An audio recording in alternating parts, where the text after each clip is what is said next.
मुफ्ती साहब अस्सलाम वालेकुम वरहमतुल्लाहि ताला वबरकातुहू। मेरा एक सवाल है, हम नापाक हैं पर हम अगर गुस्ल नहीं करें तो क्या हम पाक हो जाएंगे या नहीं होंगे? आप इसका जवाब इनायत फरमाएं, आपकी बहुत मेहरबानी होगी। वालेकुम अस्सलाम वरहमतुल्लाहि ताला वबरकातुहू। भाई ने सवाल किया है, जो गुस्ल के 3 फ़र्ज़ हैं, अगर हम उनको नहीं करें यानी गुस्ल नहीं करें, सिर्फ साबुन और शैम्पू लगाने से हम पाक हो जाएंगे या नहीं होंगे? देखिए भाई, अगर हम नापाक हैं, ठीक है, तो गुस्ल हम पर फर्ज है, गुस्ल करना पड़ेगा। आप बिना गुस्ल के अगर नहाएंगे तो आप पाक नहीं माने जाएंगे, आप पाक नहीं होंगे। ठीक है। आपने जो सवाल किया है, माशाल्लाह बेहतर सवाल है। आजकल के जो नौजवान हैं वो इस मसले को नहीं जानते हैं, क्या है इसकी हकीकत क्या नहीं है।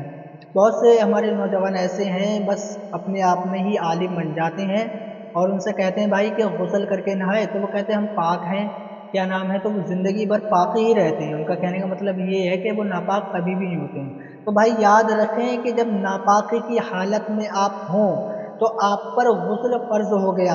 जब आप गुस्ल करेंगे तभी आप पाक होंगे, वरना आप पाक कभी भी नहीं होंगे।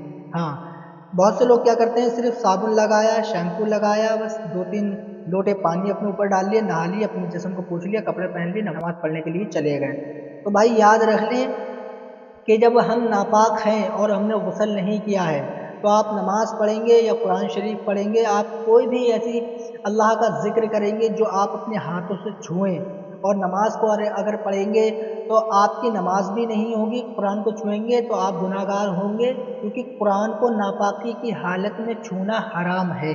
अलबत्ता आप सुबहान अल्लाह, माशा अल्लाह की तस्बीह विर्द कर सकते हैं, इसको पढ़ सकते हैं, इसमें कोई हर्ज नहीं है, पाकी में भी और नापाकी में भी। ठीक है। अब आप सोचें कि नापाकी की हालत में हम नमाज पढ़ लें, गुस्ल हमने नहीं किया है, सिर्फ हमने अपने जिस्म को धोया है, मसला है। तो जिस्म धोने से, मसलने से इंसान नापाक पाक नहीं होता है, ना जिस्म को साफ करने से इंसान पाक होता है। जब हम नापाक होते हैं तो जो हम पर गुस्ल फर्ज है, तो गुस्ल का करना फर्ज है। गुस्ल को अगर नहीं करेंगे तो आप नापाक ही रहेंगे। तो भाई, गुस्ल को करना ये फर्ज है, और आप इसे छोड़ेंगे तो आप नापाक रहेंगे। ये कान खोल करके सुन लें। ठीक है मेरे भाई।